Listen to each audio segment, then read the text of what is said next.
Listen to a conversation between a student and a professor. Excuse me, Professor Thompson. I know your office hours are tomorrow, but I was wondering if you had a few minutes free now to discuss something. Sure, John. What did you want to talk about? Well, I have some quick questions about how to write up the research project I did this semester about climate variations. Oh, yes. You were looking at variations in climate in the Grant City area, right? How far along have you gotten? I've got all my data, so I'm starting to summarize it now, preparing graphs and stuff. But I'm looking at it and I'm afraid that it's not enough. But I'm not sure what else to put in the report. I hear the same thing from every student. You know, you have to remember now that you're the expert on what you've done. So think about what you'd need to include if you were going to explain your research project to someone with general or casual knowledge about the subject, like your parents. That's usually my rule of thumb. Would my parents understand this? Okay, I get it. I hope you can recognize by my saying that how much you do know about the subject. Right, I understand. I was wondering if I should also include the notes from the research journal you suggested I keep. Yes, definitely. You should use them to indicate what your evolution in thought was through time. So just set up, what was the purpose of what you were doing, to try to understand the climate variability of this area, and what you did and what your approach was. Okay, so for example, I studied meteorological records. I looked at climate charts. I used different methods for analyzing the data, like certain statistical tests, and then I discussed the results. Is that what you mean? Yes, that's right. You should include all of that. The statistical tests are especially important. And also, be sure you include a good reference section where all your published and unpublished data came from, because you have a lot of unpublished climate data. Something just came into my mind and went out the other side. That happens to me a lot, so I've come up with a pretty good memory management tool. I carry a little pad with me all the time and jot down questions or ideas that I don't want to forget. For example, I went to the doctor with my daughter and her baby son last week, and we knew we wouldn't remember everything we wanted to ask the doctor, so we actually made a list of 5 things we wanted answers to. A notepad is a good idea. Since I'm so busy now at the end of the semester, I'm getting pretty forgetful these days. Okay, I just remembered what I was trying to say before. Good. I was hoping you'd come up with it. Yes, it ends up that I have data on more than just the immediate Grant City area, so I also included some regional data in the report. With everything else, it should be a pretty good indicator of the climate in this part of the state. Sounds good. I'd be happy to look over a draft version before you hand in the final copy if you wish. Great. I'll plan to get you a draft of the paper by next Friday. Thanks very much. Well, see ya. Okay. Listen again to part of the conversation, then answer the question. You have to remember now that you're the expert on what you've done. So think about what you'd need to include if you were going to explain your research project to someone with general or casual knowledge about the subject, like your parents. That's usually my rule of thumb. Would my parents understand this? Okay, I get it. I hope you can recognize by my saying that how much you do know about the subject. Why does the professor say this? I hope you can recognize by my saying that how much you do know about the subject. Listen to part of a lecture in a philosophy class. Okay, another ancient Greek philosopher we need to discuss is Aristotle. Aristotle's ethical theory. What Aristotle's ethical theory is all about is this. He's trying to show you how to be happy, what true happiness is. Now, why is he interested in human happiness? It's not just because it's something that all people want or aim for. It's more than that. But to get there, we need to first make a very important distinction. Let me introduce a couple of technical terms: extrinsic value and intrinsic value. To understand Aristotle's interest in happiness, you need to understand this distinction. Some things we aim for and value, not for themselves, but for what they bring about, in addition to themselves. If I value something as a means to something else, then it has what we will call extrinsic value. Other things we desire and hold to be valuable for themselves alone. If we value something not as a means to something else, but for its own sake, let us say that it has intrinsic value. Exercise. There may be some people who value exercise for itself, but I don't. I value exercise because if I exercise, I tend to stay healthier than I would if I didn't. So I desire to engage in exercise, and I value exercise extrinsically, not for its own sake, but as a means to something beyond it. It brings me good health. Health. Why do I value good health? Well, here it gets a little more complicated for me. Health is important for me because I can't do other things I want to do, play music, teach philosophy, if I'm ill. So health is important to me, has value to me as a means to a productive life. But health is also important to me because I just kind of like to be healthy. It feels good. It's pleasant to be healthy, unpleasant not to be. So to some degree, I value health both for itself and as a means to something else, productivity. It's got extrinsic and intrinsic value for me. Then there's some things that are just valued for themselves. I'm a musician, not a professional musician. I just play a musical instrument for fun. Why do I value playing music? Well, like most amateur musicians, I only play because, well, I just enjoy it. It's something that's an end in itself. Now, something else I value is teaching. Why? Well, it brings in a modest income, but I could make more money doing other things. I'd do it even if they didn't pay me. I just enjoy teaching. In that sense, it's an end to itself. But teaching's not something that has intrinsic value for all people. And that's true generally. Most things that are enjoyed in and of themselves vary from person to person. Some people value teaching intrinsically, but others don't. So how does all this relate to human happiness? Well, Aristotle asks, is there something that all human beings value, and value only intrinsically, for its own sake and only for its own sake? If you could find such a thing, that would be the universal final good, or truly the ultimate purpose or goal for all human beings. Aristotle thought the answer was yes. What is it? Happiness. Everyone will agree, he argues, that happiness is the ultimate end, to be valued for itself and really only for itself. For what other purpose is there in being happy? What does it yield? The attainment of happiness becomes the ultimate or highest good for Aristotle. The next question that Aristotle raises is, what is happiness? We all want it, we all desire it, we all seek it. It's the goal we have in life. But what is it? How do we find it? Here, he notes, with some frustration, people disagree. But he does give us a couple of criteria or features to keep in mind as we look for what true human happiness is. True human happiness should be, as he puts it, complete. Complete in that it's all we require. Well, true human happiness, if you had that, what else do you need? Nothing. And second, true happiness should be something that I can obtain on my own. I shouldn't have to rely on other people for it. Many people value fame and seek fame. Fame for them becomes the goal. But according to Aristotle, this won't work either, because fame depends altogether too much on other people. I can't get it on my own without help from other people. In the end, Aristotle says that true happiness is the exercise of reason, a life of intellectual contemplation, of thinking. So let's see how he comes to that. Listen again to part of the lecture. Then answer the question. Now, something else I value is teaching. Why? Well, it brings in a modest income, but I could make more money doing other things. What does the professor mean when she says this? Well, it brings in a modest income, but I could make more money doing other things. Listen to part of a psychology lecture. The professor is discussing behaviorism.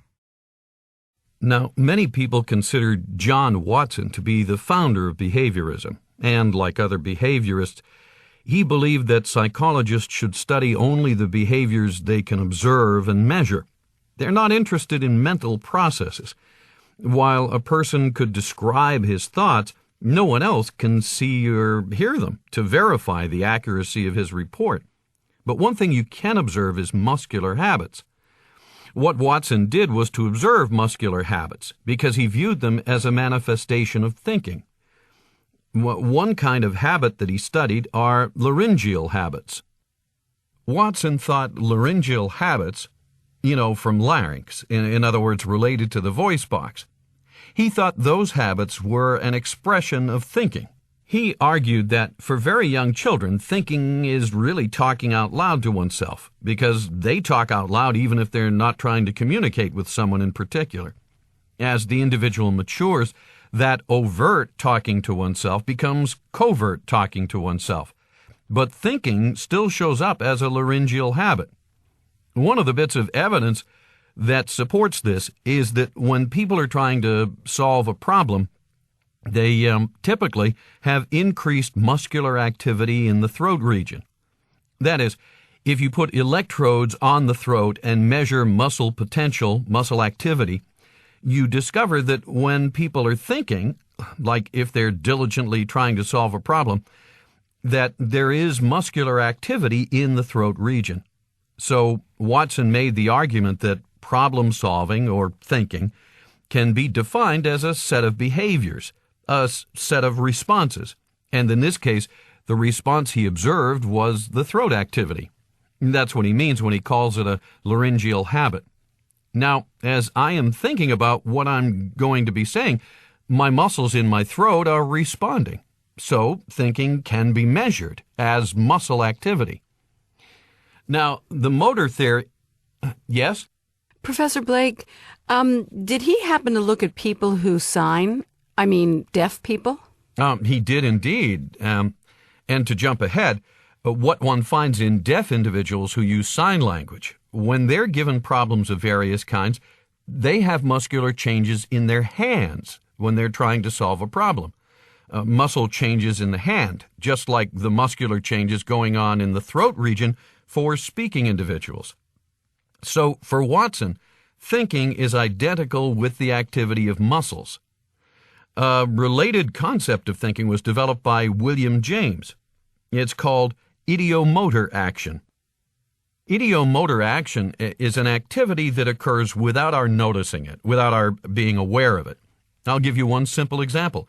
If you think of locations, there tends to be eye movement that occurs with your thinking about that location.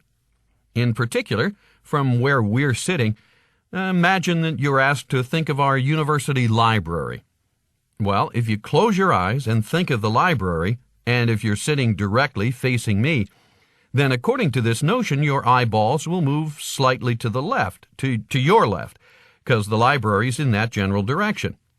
James and others said that this is an idea leading to a motor action, and that's why it's called ideomotor action. An idea leads to motor activity. If you wish to impress your friends and relatives, you can change this simple process into a magic trick. Ask people to do something such as I've just described. Think of something on their left. Think of something on their right. You get them to think about two things on either side with their eyes closed, and you watch their eyes very carefully. And if you do that, you'll discover that you can see rather clearly the eye movement. That is, you can see the movement of the eyeballs. Now, then you say, think of either one, and I'll tell you which you're thinking of. Okay, well, Watson makes the assumption that muscular activity is equivalent to thinking. But given everything we've been talking about here, one has to ask, are there alternatives to this motor theory, this claim that muscular activities are equivalent to thinking? Is there anything else that might account for this change in muscular activity other than saying that it is thinking? And the answer is clearly yes. Is there any way to answer the question definitively? I think the answer is no. Listen again to part of the lecture, then answer the question. Watson thought laryngeal habits, from larynx, in other words, related to the voice box. He thought those habits were an expression of thinking. Why does the professor say this? From larynx, in other words, related to the voice box. Listen to part of a lecture in an astronomy class. You will not need to remember the numbers the professor mentions. Okay, let's get going. Today I'm going to talk about how the asteroid belt was discovered. And I'm going to start by writing some numbers on the board. Here they are. We'll start with 0, then 3, 6, 12. Tell me what I'm doing. Multiplying by 2? Right. I'm doubling the numbers, so 2 times 12 is 24, and the next one I'm going to write after 24 would be 48. 48. Then 96. We'll stop there for now.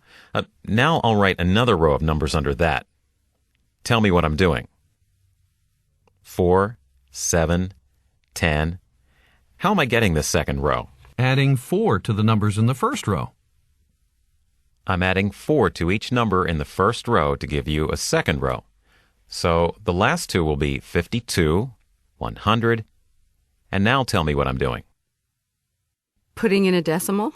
Yes, I divided all those numbers by 10 by putting in a decimal point. Now I'm going to write the names of the planets under the numbers. Mercury, Venus, Earth, Mars. So what do the numbers mean? Do you remember from the reading? Is it the distance of the planets from the sun? Right, in astronomical units. Not perfect, but tantalizingly close. The value for Mars is off by 6 or 7% or so. But it's within 10% of the average distance to Mars from the sun. But I kind of have to skip the one after Mars for now. Then Jupiter's right there at 5 point something, and then Saturn is about 10 astronomical units from the sun. Well, this pattern is known as Bode's law. It isn't really a scientific law, not in the sense of predicting gravitation mathematically or something, but it's attempting a pattern in the spacing of the planets, and it was noticed by Bode hundreds of years ago. Well, you can imagine that there was some interest in why the 2.8 spot in the pattern was skipped. But there wasn't anything obvious there in the early telescopes. Then, what happened in the late 1700s? The discovery of... Another planet? The next planet out, Uranus, after Saturn. And look, Uranus fits in the next spot in the pattern pretty nicely. Not perfectly, but close. And so then people got really excited about the validity of this thing and finding the missing object between Mars and Jupiter. And telescopes, remember, were getting better. So people went to work on finding objects that would be at that missing distance from the sun. And then in 1801, the object Ceres was discovered. And Ceres was in the right place, the missing spot. But it was way too faint to be a planet. It looked like a little star. And because of its star-like appearance, it was called an asteroid. Okay? Aster is Greek for star, as in astronomy. And so Ceres was the first and is the largest of what became many objects discovered at that same distance. Not just one thing, but all the objects found at that distance form the asteroid belt. So the asteroid belt is the most famous success of this Bode's law. That's how the asteroid belt was discovered. Listen again to part of the lecture, then answer the question. Well, this pattern is known as Bode's law. It isn't really a scientific law, not in the sense of predicting gravitation mathematically or something, but it's attempting a pattern in the spacing of the planets, and it was noticed by Bode hundreds of years ago. Why does the professor say this? Not in the sense of predicting gravitation mathematically or something. Listen to part of a lecture from a botany class. Hi, everyone. Good to see you all today. Actually, I expected the population to be a lot lower today. It typically runs between 50 and 60% on the day the research paper is due. I was hoping to have your exams back today, but the situation was that I went away for the weekend and I was supposed to get in yesterday at 5, and I expected to fully complete all the exams by midnight or so, which is the time that I usually go to bed. But my flight was delayed, and I ended up not getting in until 1 o'clock in the morning. Anyway, I'll do my best to have them finished by the next time we meet. Okay, in the last class, we started talking about useful plant fibers. In particular, we talked about cotton fibers, which we said were very useful not only in the textile industry, but also in the chemical industry and in the production of many products, such as plastics, paper, explosives, and so on. Today we'll continue talking about useful fibers, and we'll begin with a fiber that's commonly known as manila hemp. Now, for some strange reason, many people believe that manila hemp is a hemp plant, but manila hemp is not really hemp. It's actually a member of the banana family. It even bears little banana-shaped fruits. The manila part of the name makes sense because manila hemp is produced chiefly in the Philippine Islands, and of course, the capital city of the Philippines is Manila. Now, as fibers go, manila hemp fibers are very long. They can easily be several feet in length. And they're also very strong, very flexible. They have one more characteristic that's very important, and that is that they are exceptionally resistant to salt water. And this combination of characteristics, long, strong, flexible, resistant to salt water, makes manila hemp a great material for ropes, especially for ropes that are going to be used on ocean-going ships. In fact, by the early 1940s, even though steel cables were available, most ships in the United States Navy were not moored with steel cables. They were moored with manila hemp ropes. Now, why was that? Well, the main reason was that steel cables degrade very, very quickly in contact with salt water. If you've ever been to San Francisco, you know that the Golden Gate Bridge is red. And it's red because of the zinc paint that goes on those stainless steel cables. That if they start at one end of the bridge and they work to the other end, by the time they finish, it's already time to go back and start painting the beginning of the bridge again, because the bridge was built with steel cables, and steel cables can't take the salt air unless they're treated repeatedly with a zinc-based paint. On the other hand, plant products like manila hemp, you can drag through the ocean for weeks on end. If you want to tie your anchor to it and drop it right into the ocean, that's no problem, because plant fibers can stand up for months, even years, in direct contact with salt water. Okay, so how do you take plant fibers that individually you could break with your hands and turn them into a rope that's strong enough to moor a ship that weighs thousands of tons?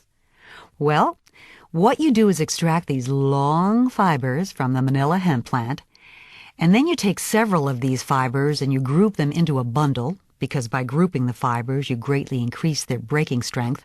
That bundle of fibers is much stronger than any of the individual fibers that compose it. And then you take that bundle of fibers and you twist it a little bit, because by twisting it, you increase its breaking strength even more. And then you take several of these little bundles and you group and twist them into bigger bundles, which you then group and twist into even bigger bundles, and so on, until eventually you end up with a very, very strong rope. Listen again to part of the lecture, then answer the question. I was hoping to have your exams back today, but the situation was that I went away for the weekend and I was supposed to get in yesterday at 5, and I expected to fully complete all the exams by midnight or so, which is the time that I usually go to bed, but my flight was delayed and I ended up not getting in until 1 o'clock in the morning. Anyway, I'll do my best to have them finished by the next time we meet. Why does the professor mention going away for the weekend? Listen to a conversation between a student and a professor. Hey, Ellen, how are you doing? Oh, pretty good, thanks. How are you? Okay. Did you have a chance to look at my grad school application? You know, the statement of purpose I wrote? Well, yeah, in fact, here it is. I just read it. Oh, great. What did you think? Basically, it's good. What you might actually do is take some of these different points here and actually break them out into separate paragraphs. So, 1, your purpose for applying for graduate study. Why do you want to go to graduate school and an area of specialty, and why you want to do the area you're specifying, and what you want to do with your degree once you get it. Okay. So they're pretty clear on those 4 points they want. Right. So you might just break them out into, separate paragraphs and expand on each point some. But really what's critical with these is that you've got to let yourself come through. See, you got to let them see you in these statements. Expand some more on what's happened in your own life and what shows your motivation and interest in this area, in geology. Let them see what captures your imagination about this field. Okay, so make it a little more personal. That's okay? That's fine. They look for that stuff. You don't want to go overboard, Right. but it's critical that somebody sees what your passion is, your personal motivation for doing this. Okay. And that's got to come out in here. And let's see, you might also give a little, since this is your only chance to do it, you might give a little more explanation about your unique undergraduate background. So, how you went through, the music program, what you got from that, why you decided to change. I mean, it's kind of unusual to go from music to geology, right? Yeah, I was afraid that, maybe the personal type stuff wouldn't be what they wanted, but... No, in fact, it's...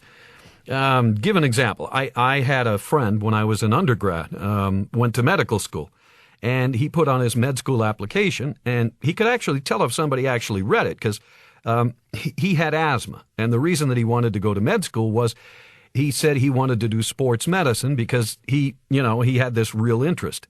He was an athlete too, and wanted to help athletes who had this physical problem. And he could always tell if somebody actually read his letter because they would always ask him about that. So something unique. Yeah. So see, that's what's good. And I think for you probably, your music background's the most unique thing that you've got on your record. Right. So you see, you got to make yourself stand out from a couple of hundred applications. Does that help any? Yeah, it does. It gives me some good ideas. And what you might also do, too, is, you might get a friend to proof it or something at some point. Oh, sure. Also, think about presentation, how the application looks. In a way, you're actually showing some other skills here, like organization. A lot of stuff that they're not formally asking for, they're looking at. So your presentation format, your grammar, all that stuff, they're looking at in your materials at the same time. Right. Okay. Listen to part of a conversation between two students. The woman is helping the man review for a biology examination. Okay, so what do you think we should go over next? How about if we go over this stuff about how bacteria become resistant to antibiotics? Okay. But first of all, though, how many pages do we have left? I told my roommate I'd meet her at the library at 7 o'clock. There's only a few pages left. We should be finished in a few minutes. Okay.